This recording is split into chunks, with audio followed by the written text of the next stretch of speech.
Olá para os amigos advogados, advogadas de todo o Brasil. Então, mais uma vez aqui no Cozinhando Direito, momento de apreciar uma boa comida e um bom bate-papo com relação ao direito. Hoje eu estou extremamente feliz porque hoje vem jantar conosco aqui o meu querido amigo, meu irmão, meu brother Ezequiel, um advogado que sempre obrigado comigo, está aí a defender os nossos constituintes aí por todo o Brasil. E hoje, lamentavelmente, não teremos a presença do Dr. Leonardo Maiolino, está em outro evento, mas mais uma vez abrilhantando aqui o nosso banquete, né, embelezando ainda mais a doutora Beatriz também aqui conosco, para poder estar colaborando com mais esse bate-papo. E agora vamos começar aqui, como sempre, né, de uma forma totalmente informal. Aqui é um bate-papo Ezequiel, coisa assim tranquilaça, entendeu? A gente vai desfrutar aqui um banquete, né, apresentado aqui e feito, elaborado com muito amor, com muito carinho, por um dos melhores chefes que eu conheço, né? E não puxando a sardinha, mas é da família Nino, é meu irmão, né? O Daniel Nino, que sempre nos brinda assim, com pratos muito bem elaborados, bonitos de se ver e muito gostosos de degustar, né? Inclusive, fica um convite para quem estiver nos assistindo. Você é advogado, advogada, quer participar conosco desse banquete, vir aqui bater um papo, falar alguma coisa bacana, trazer alguma coisa legal para se estar expondo para os nossos colegas advogados, nós vamos deixar o contato e você entra em contato conosco e a gente agenda. Vai ser um prazer estar recebendo os advogados e advogadas de todo o Brasil para estarmos aqui, né, batendo um papo e falando sobre o direito. E como não seria diferente, obviamente vamos falar sobre direito. E o tema hoje elegido aqui, que foi eleito, melhor dizendo, por nós aqui hoje, vamos tratar um pouco dessa inovação trazida pelo provimento 188 de 2018 do Conselho Federal da Ordem dos Advogados do Brasil. Para quem não conhece, quem nunca ouviu falar, nós estamos falando sobre a investigação defensiva, né? E nada, assim, conforme o meu conhecimento, ninguém melhor para falar isso hoje, né? Dr. Ezequiel, que é um parceiraço que estuda muito sobre a questão da investigação defensiva. E hoje, ao contrário do que foi na última semana, Ezequiel, como eu falei, né, sobre algo do direito, então eu comi muito pouco. Então hoje eu vou me deliciar desse banquete maravilhoso que meu irmão preparou e a gente quer ouvir você falar um pouco sobre o seu conhecimento, sobre os seus estudos, sempre de uma forma aqui que eu falei, um bate-papo sobre a investigação defensiva, Ezequiel. Com certeza. Então, antes de mais nada, cumprimentar o Dr. André, a doutora Beatriz e o chefe também, o Daniel, né, pelo convite aqui no Cozinhando Direito, né, que só no aroma aqui já passa a instigar e ensejar aquela frase que sempre dissemos, né, que a gente pode deixar para o final, inclusive. Né? Mas, a despeito do tema, né, investigação defensiva, sem dúvida que veio em boa hora, né, deve ser aplaudido de pé, essa iniciativa do Conselho Federal da Ordem dos Advogados do Brasil, porque em 8 artigos, né, em um primeiro momento parece ser até uma normatividade reduzida, mas sem dúvida que ela contempla ali um elastecimento, né, e uma homenagem, né, e um prestígio à atividade do advogado em escopo às suas prerrogativas, né, tal qual possibilitando ao advogado, no âmbito judicial ou extrajudicial, a produção de provas, né, coordenando mesmo o advogado com o auxílio de assistentes, né, uma assistência técnica aí, inclusive se vê agasalhada, né, nesse momento, tudo com o fim de se esclarecer, né, a prova, né, se trata na verdade da prova que melhor resiste aos argumentos. Então, sem dúvida, inclusive... Eu tenho uma pergunta, doutor. Em que momento a gente pode fazer essa produção dessas provas aí no processo? A qualquer tempo e em se tratando da persecução penal, mesmo no momento do inquérito policial, né? Então passa pelo inquérito policial, né, em todo o processo de conhecimento, né, no caso instaurada a ação penal, e mesmo após, né, na fase de execução penal. Né? E, claro, sem prejuízo de toda e qualquer outra prova no âmbito extrajudicial. Então, como dissemos, essa possibilidade, inclusive, ela se encaixa, né, com o que tanto vimos a defender o Instituto da Cadeia de Custódia, que o advogado também pode, né, não só pode e deve, primar por essas metodologias, que garante, né, a convalidação e validação dessa boa prova. Porque muitas vezes em direito se vê isso. Né? Ambas partes produzem boas provas, mas às vezes o que pode decidir o caso é quem produz a melhor prova. Exatamente. Eu vou fazer um corte aqui, né, obviamente, para quê? Para que dê um espaço para que você não fique só olhando. Eu vi que você já está salivando aí para poder experimentar esse iguari, essa salada que maravilhosa feita pelo meu irmão, e acrescentar então para quem nos ouve, viu, doutora Beatriz, essa produção de prova, essa possibilidade hoje do advogado produzir a prova, né, que vai ser utilizada depois no momento processual adequado, seja ele, como tem dito pelo doutor Ezequiel, fica à vontade, experimenta que você não vai se arrepender. Tá bom apetite. Então, assim, esse momento, então, ele perdura, então ele vem desde o nascedouro ali da persecução penal, ou seja, já, como eu havia falado no nosso jantar anterior, já na VTI, né? E durante o inquérito policial, durante toda a instrução processual, e além do que, né, podendo ser inclusive exercido pelo advogado como meio preparatório para uma revisão criminal, por exemplo. Né, o advogado que, contratado depois de haver uma condenação transitada em julgado, vendo a possibilidade de se buscar provas adequadas para que viabilize então o recurso, ou melhor, uma revisão criminal, o advogado pode atuar. E esse instituto, viu, Ezequiel, e a gente já nas nossas viagens, nas nossas conversas, a gente sempre falando nas nossas aulas, muito antes do provimento 188 de 2018, do Conselho Federal da OAB, nós já utilizávamos a investigação defensiva. Obviamente, se não me falha a memória, não tinha esse nome, a gente nunca utilizou esse nome, mas a própria legislação vigente já possibilitava que o advogado atuasse na busca de provas. E estamos aí a proveito do que está escrito lá, descrito na Constituição Federal, no seu artigo 5º, inciso 55, qual diz que cabe às partes, então, a ampla defesa e o contraditório. Então, no âmbito da ampla defesa, né, nada impediria, já antes do provimento 188, que o advogado buscasse provas lícitas. A respeito disso, só guarda a sua pergunta, porque às vezes é curiosidade de quem está nos assistindo, né? Porque aqui a gente faz, Ezequiel, a gente faz o pessoal ficar salivando por dois motivos.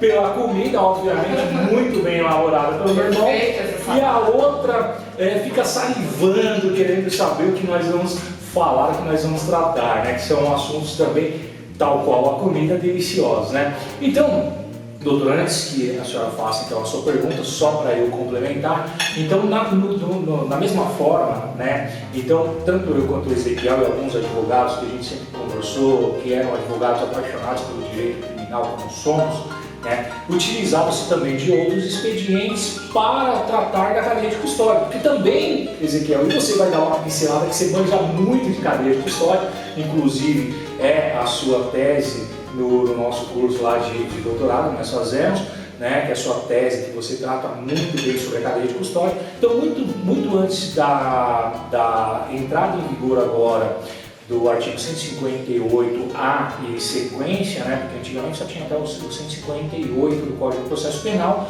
que dizia que todo local, toda a prova, né, todo local tinha que ser periciado, tinha que ter a incidência lá necessária do laudo. E aí, com a inovação entrada em vigor, então, com o pacote de crime do artigo 158 e as suas alíneas, aí trata especificamente da cadeia de custódia. Mas antes disso, nós já utilizávamos ali a Resolução 382 de 1999 da Secretaria de Segurança Pública, que tratava também da questão de uma forma resumida, acanhada, mas já tratava ali da cadeia de custódia, né? Então, só para fazer esse adendo aqui, o tempo do Ezequiel começar a degustar o seu prato, então aproveita, né, Ezequiel, continua aí, tranquilo. Vamos aguardar. Então, qual que é a sua pergunta, doutora? Aqui é a pergunta que todo mundo está querendo saber. O que a doutora vai perguntar? Vocês estão falando de provas, né? E principalmente desde o início da investigação, lá na delegacia. Como também eles têm os peritos deles, os investigadores, então quando o advogado coleta essas provas, ele é obrigado, doutor, a mostrar essas provas, a participar junto com os, enfim. Você foi lá no local do crime e coletou alguma prova e vai ter que dizer para o delegado? Ou, enfim, para responder isso, então, o que prevê o provimento 188 de 2018? Que o advogado ele não é obrigado, né, a dar satisfações a quem quer que seja, a nenhuma autoridade. Tá vendo aí, colegas? Nada, né? Então, o que se prevê é uma possibilidade, se com expressa anuência de seu constituinte, daí sim, claro, num bom momento em que se eleger e ventilar a coleta, né, daquela prova. E mais especificamente nisso, bem lembrado pelo Dr. André, aquele tímido, né, a resolução 382 de 99, né, mas que ainda assim dava muito trabalho, né, porque se aplicava aqui, principalmente no âmbito do Estado de São Paulo, a ambas polícias, né, a polícia judiciária e a polícia militar, né, especialmente sobre algo básico, que é a preservação em local de crime, né, e mais especificamente em locais de mortes violentas, né, então, enfim, então prezar sobre aspectos mínimos de cautelaridade da prova, né, o isolamento, o trajeto com que essa prova percorreu até o laboratório, o reflexo disso no laudo, os exames, né? Então, se houve uma contaminação disso no primeiro momento, sem dúvida que o advogado, revelando essa falha pela via reversa da investigação defensiva, terá aí grandes chances de sucesso, né, e auferir aí, né, um interesse dentro do patrocínio do seu cliente, né? Então, sem dúvida, como dissemos, são 8 artigos, né, embora sucintos, me parece que implicaria aí numa arma incontida nas mãos do advogado, acaso bem utilizado. A expressão incontida é fantástica, porque assim, muitos dos advogados hoje em dia, e a gente vê nas nossas conversas, né, Ezequiel, nas nossas aulas, que desconhecem esse instituto, essa inovação trazida pelo Conselho Federal da Ordem dos Advogados do Brasil.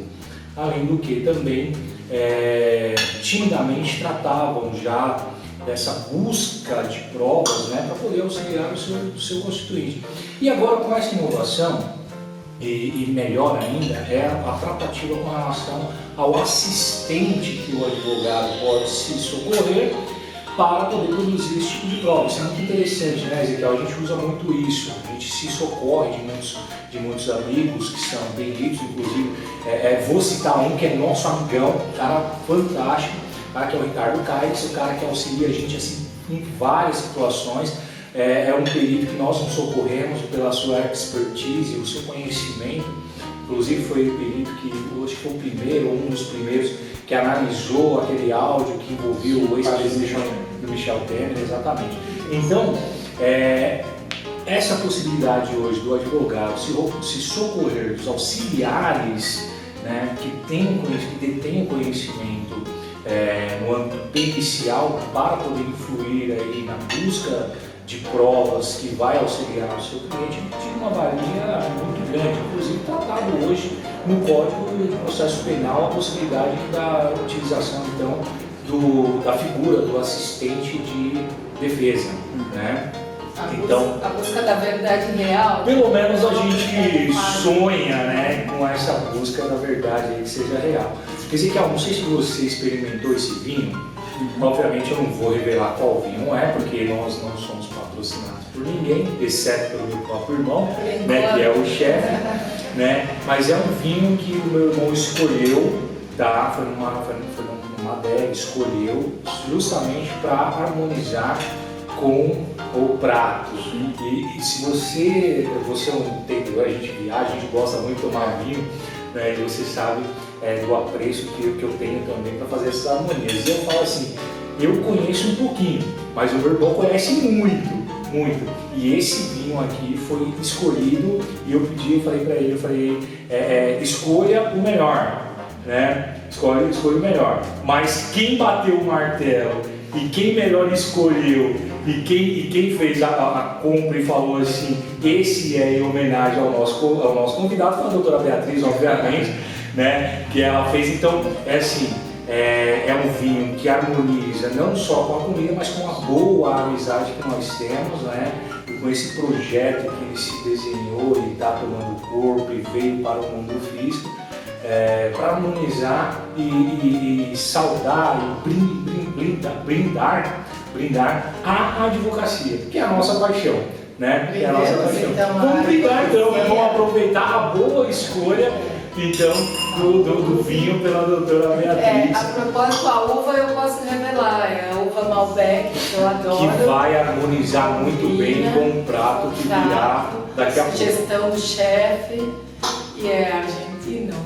Eu gosto muito.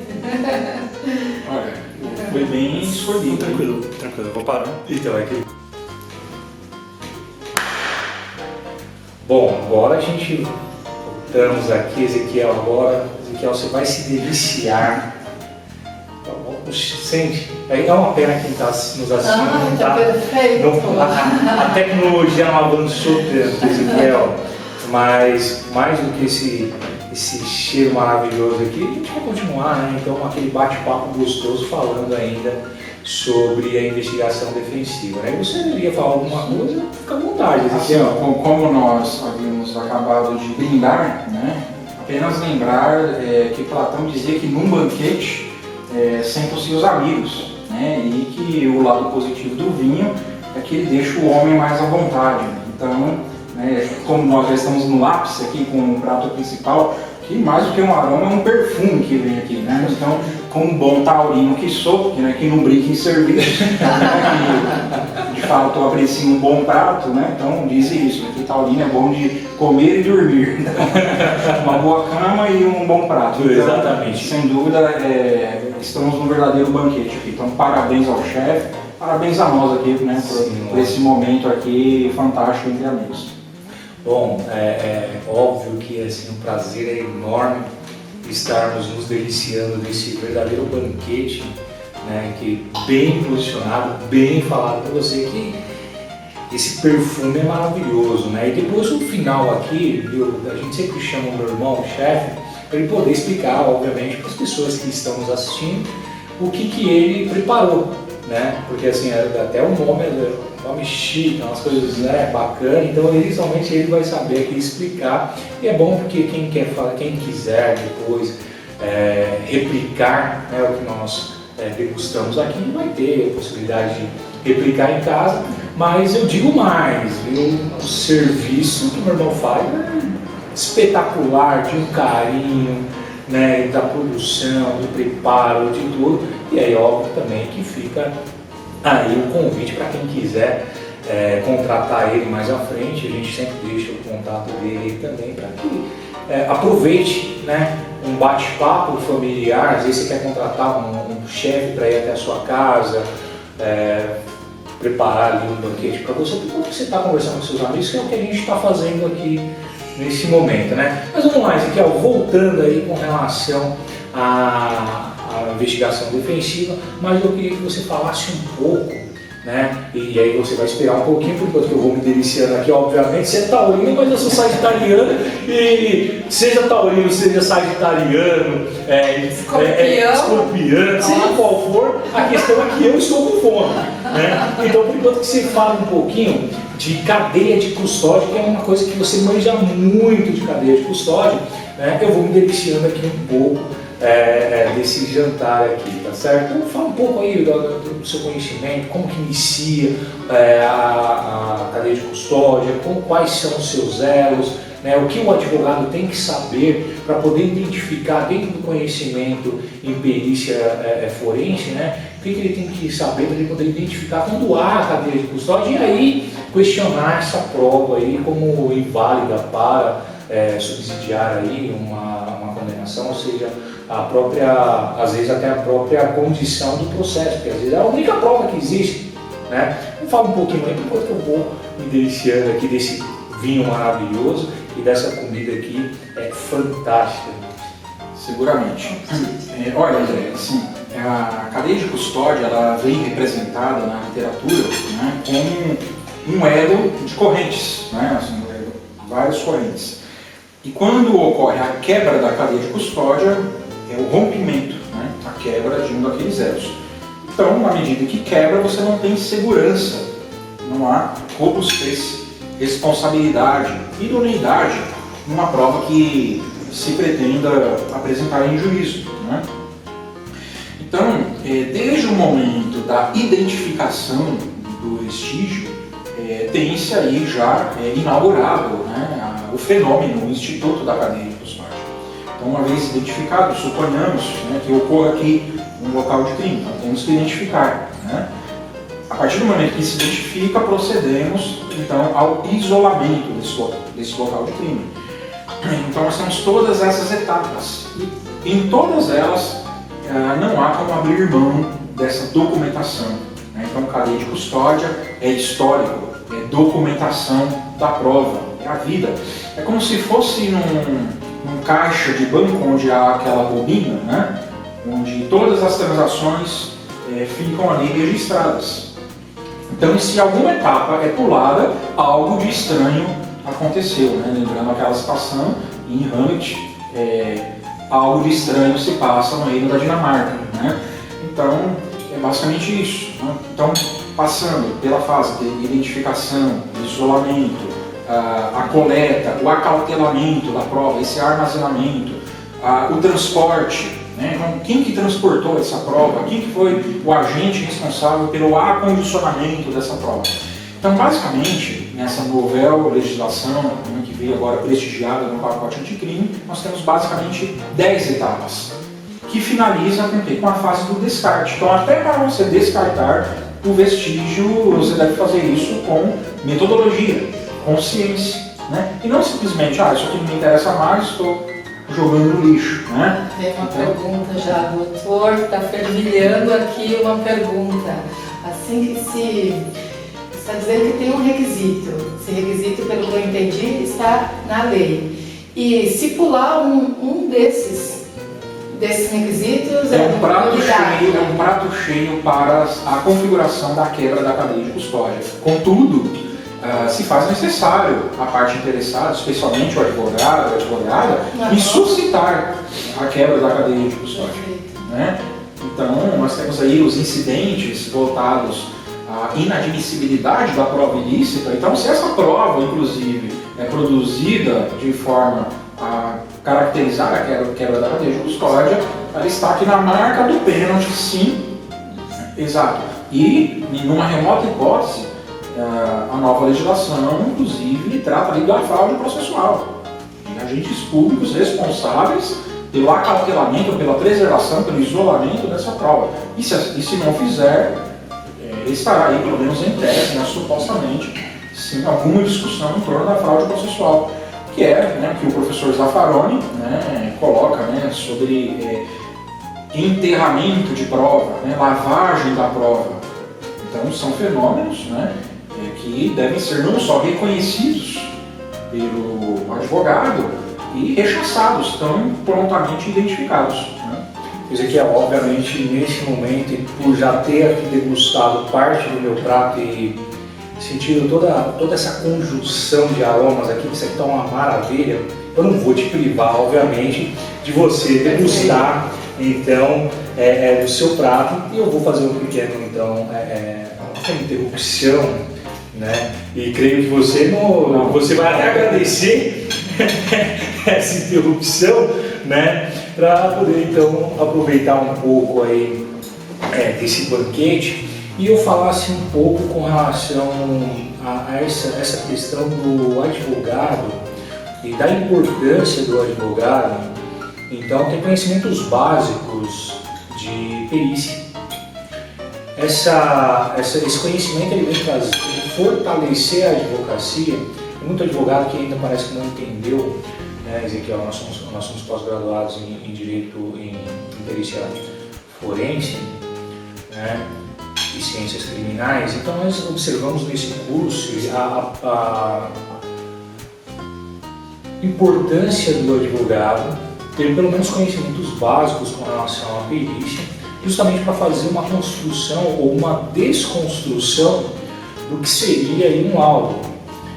Felizmente ou infelizmente, hoje ao analisar muitos processos, nós identificamos várias falhas na produção probatória, seja por desconhecimento daquele que a coleta ou a produz, né? Seja por falta de material suficiente ou necessário para poder não só coletar essa prova, mas também como acautelar essa prova.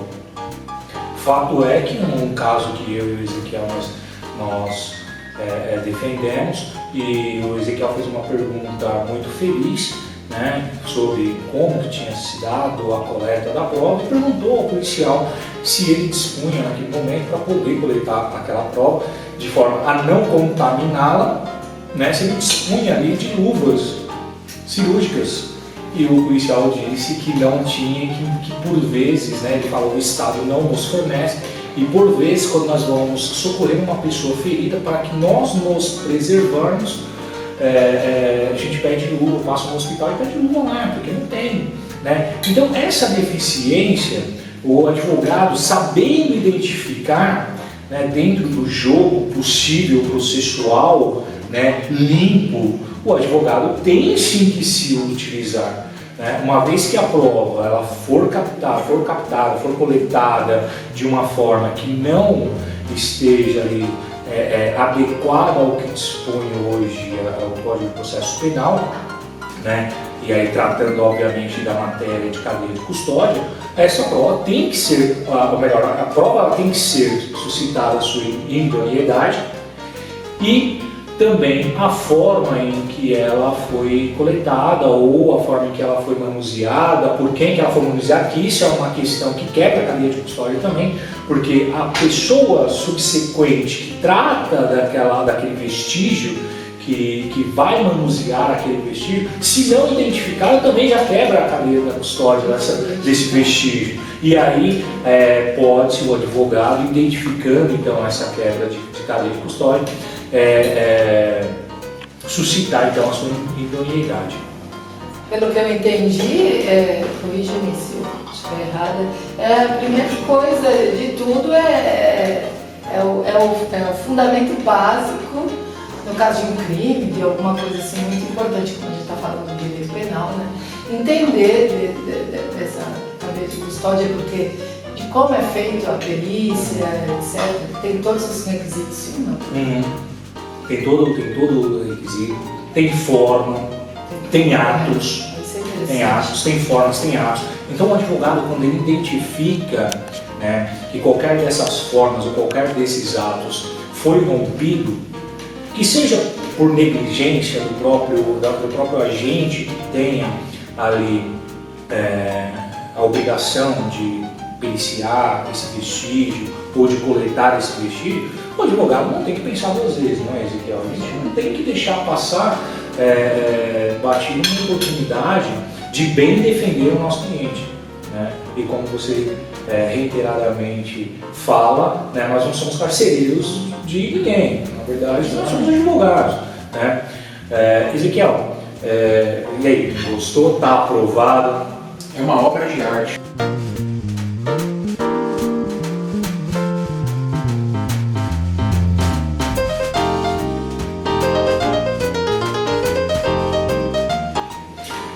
Então, esse conhecimento que eu creio que deve ser uma exigência hoje, inclusive, para um advogado melhor se aparelhar, né? Buscar esse conhecimento na perícia, beber essas outras fontes, Ezequiel e doutora Beatriz, vai fazer com que o advogado, obviamente, ele se destaque, inclusive, na sua atuação, né?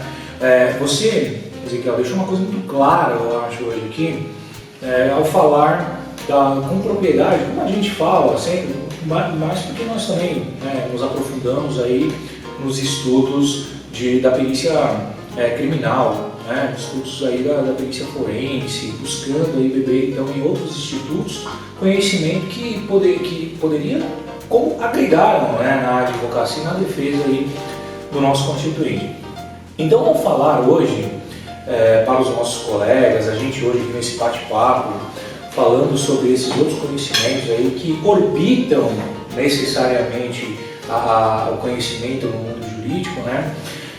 Faz com que o advogado hoje ele tenha que começar a pensar, a projetar, né, em buscar ou se especializar então nesses outros assuntos, que às vezes eu entendo que muitos advogados não consigam, ou não por falta de tempo para estudar, né, esses outros conhecimentos periféricos, e aí ele pode se socorrer de assistente de defesa, que vai ter aquele conhecimento técnico, e aí ele deixa a cargo desse assistente que é técnico, né, buscar essas outras provas, ou mesmo se socorrer de advogados que tem, né, como eu e você partilham, e tantos outros partilham desse conhecimento com relação à perícia forense. Por quê?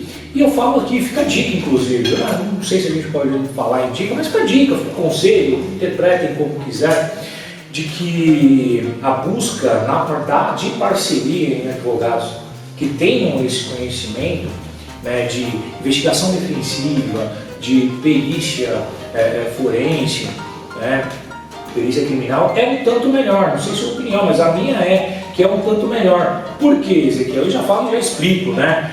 Por quê? Porque o advogado ele vai ter a vantagem de conhecer também as terminologias jurídicas, como direcionar o advogado que o contrata como um auxiliar ali na busca da investigação defensiva ou bem na adequação da busca das provas, né? Porque ele vai ter então conhecimento periférico, né, nesses outros institutos de perícia,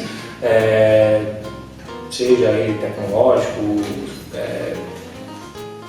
sei lá, qualquer um outro, da arquitetura, enfim, né? Qualquer um outro desses ramos que há a possibilidade da intervenção do advogado e do perito, né? Porque o advogado ele vai conseguir então direcionar melhor a busca de prova, questão de quesitação, né? Nós recentemente utilizamos lá o conhecimento da doutora Patrícia Barazetti, né, que fez ao nosso pedido, elaborou uma gama de quesitação em um processo. Olha só a especificação, doutora Beatriz, que a gente tenta buscar nos nossos processos, quase nós atuamos juntos e também separados, mas a busca do bom trabalho. Então socorremos de uma psicóloga para fazer a elaboração de uma quesitação, que muito provavelmente, se nós dois estivéssemos unidos para fazer aquela época que nós não tínhamos tanto conhecimento, em específico nessa área, a doutora Patrícia Barazetti é mestre,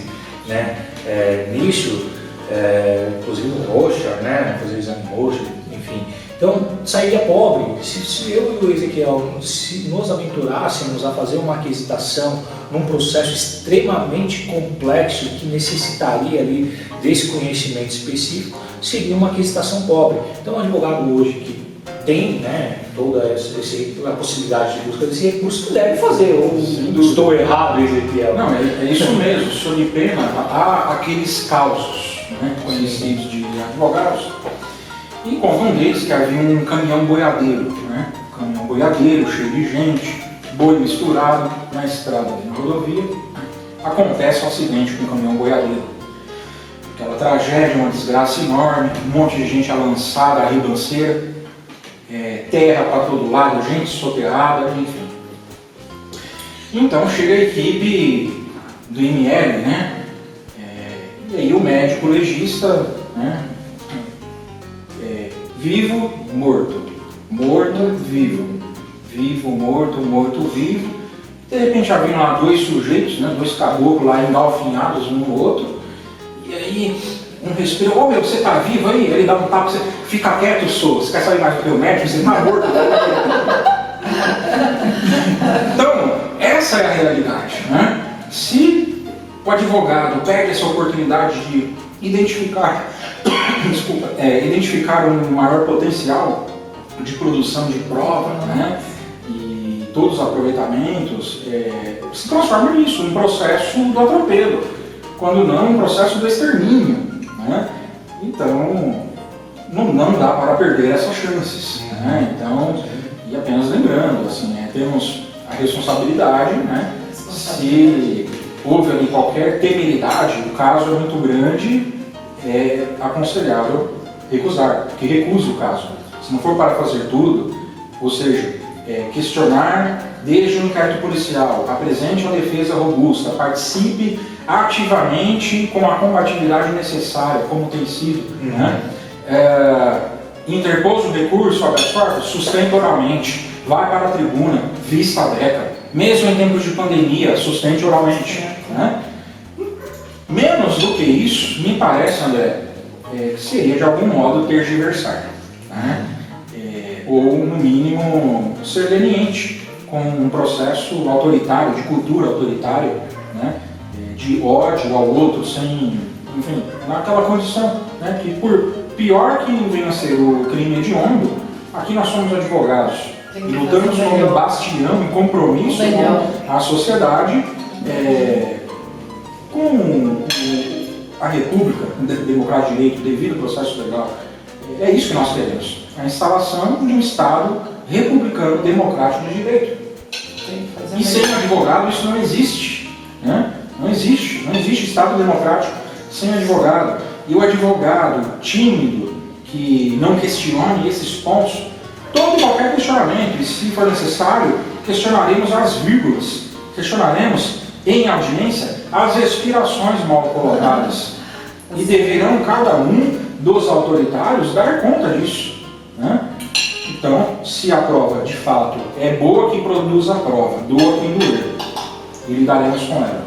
Agora, se não há prova, né, se houve, na verdade, né, um forjar de atos, ou quando não, um simulacro de processo, quando tantas das vezes é isso o que se verifica, então, me parece que não seria advogado, né, se não fervesse em nosso espírito esse aspecto aguerrido, né, de se sensibilizar com um cidadão que se vê numa queda de braço contra um Estado inteiro aparelhado. Esse forjar de atos aí, parece que a gente só vê em filme, né? Mas é vida real. Até muitos advogados que não entendem que pode ser ter provas forjadas, ou aquele advogado que não entende tanto de perícia, ou, enfim, pode passar batido isso daí, né? Então, assim, essa recomendação que o doutor André põe, ela é muito apropriada, né? Que é justamente isso. Então, se eu, advogado, não tendo conhecimentos técnicos, entendo que ainda assim posso permanecer na condução do caso e me acercarei do conhecimento de profissionais técnicos, perfeito. Eu não vejo aqui qualquer obstáculo de qualquer ordem interdisciplinar, ético, técnico ou de competência. Okay? Agora, o que realmente causa estranheza, em alguns casos, é quando algum espírito da ignorância tomaria conta de todos os participantes do processo, né? E onde provas manifestas, né, que apontem uma direção são solenemente ignoradas, né? Então isso realmente é algo que me preocupa, né? E vou morrer acreditando nisso.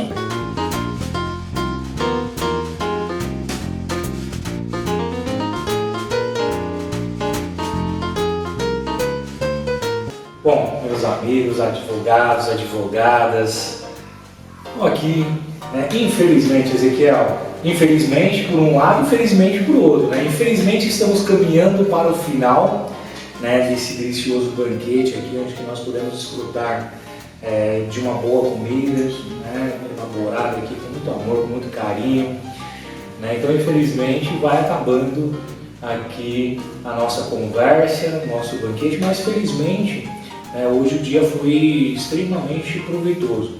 Uma por termos falado daquilo que é a nossa paixão, né? A advocacia, falando um pouco aqui sobre o direito criminal, sobre investigação defensiva, né? E tentando levar aqui, dentro do que a gente fez, Ezequiel, na base da conversa, ali o bate-papo, como a gente sempre faz, à beira da piscina ou à beira da praia, né? A gente deixa lá o pessoal brincando e a gente fica conversando e batendo um papo e falando sobre direito, onde que várias vezes e várias teses nossas surgiram dessa maneira, né?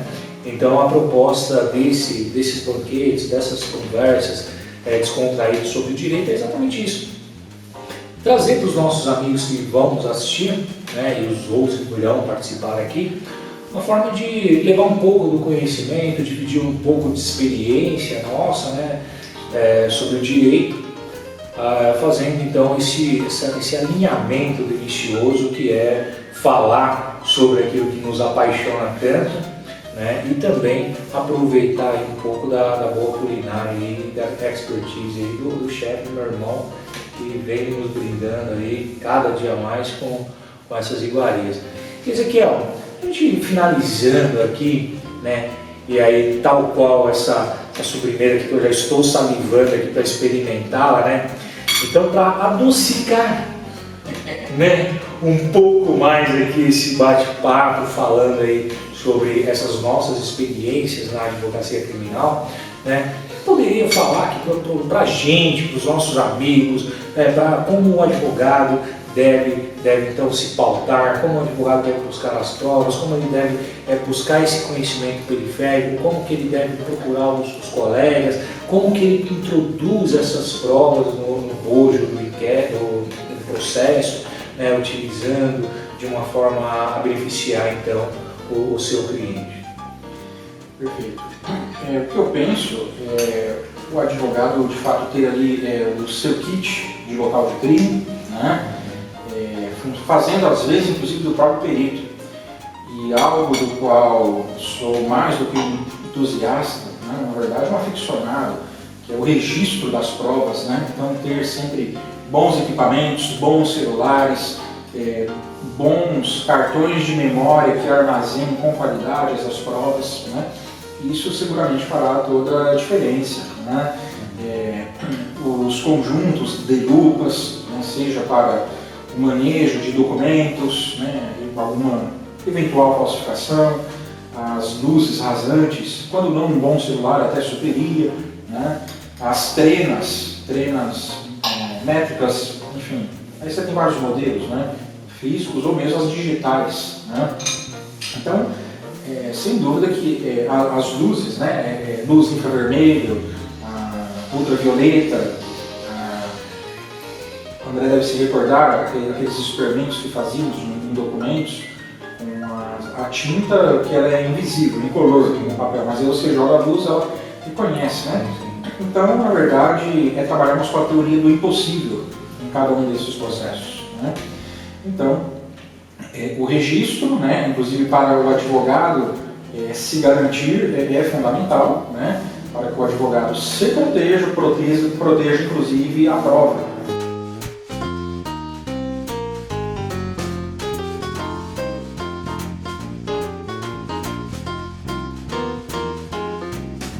Bom, momento especial, Ezequiel. Rufem os tambores, rufem os tambores. Esse aqui é o chefe, Daniel Nino, meu irmão. Né, Dani, o que você preparou hoje pra gente aqui? Que hoje, olha, eu vou falar pra você, não dá pra falar que toda vez você se supera, né? Hoje estava fantástico. O que você preparou hoje pra gente? Bom, hoje, né, primeiramente, agradecimentos, né? Quero agradecer ao público, né, que está prestigiando aí nosso trabalho, ao convite mais uma vez, a presença do Dr. Ezequiel, a doutora Beatriz, mais uma vez, muito obrigado. Mais um desafio, né? Eu sempre digo também que criar é uma arte, né? Gastronomia também é uma arte e hoje eu quis brincar com os sabores, buscar um pouco mais de frescor. Então fiz uma salada com alface, peguei um alcachofra, um coração de alcachofra, aspargos, fiz um confit de tomatinho cereja. Então aquela salada um pouco mais completa, um molho de mostarda com mel. Mussarela de búfala. Não, mussarela. Na verdade nem foi uma mussarela, eu fiz um quenellezinho com cream cheese e com umas ervas frescas para trazer essa mescla de sabores, né? E o prato principal, fiz uma picanha grelhada coberta com cogumelos, né, um molho de cogumelos, um duo de arroz, um arroz branco, um arroz selvagem e uma batata rústica também com ervas que traz o carboidrato, tem tudo isso aí, né, essa junta de sabores que é fantástico também. Hoje eu não quis trazer, no encontro passado eu fiz um pouco mais light a sobremesa, foi um carpaccio de frutas, hoje eu já quis adoçar um pouco mais a vida de vocês. Eu fiz um creme de baunilha com coulis de frutas vermelhas e coloquei uma framboesinha apenas para trazer o ácido, que eu tenho certeza que vocês sentiram exatamente para brincar um pouco, quebrar um pouco esse doce do creme, né, que realmente é bem doce, e o coulis um pouco mais azedo com a frutinha in natura, que foi uma sacadinha, uma brincadeira para que vocês mesclassem isso também na boca. Então foi isso. Obrigado, Dani, mais uma vez. Então você arrebentou aqui. Obrigado. Estamos satisfeitíssimos com o que foi servido. Nós vamos deixar o contato do meu irmão também, tá? O meu irmão está patrocinando então esses nossos encontros.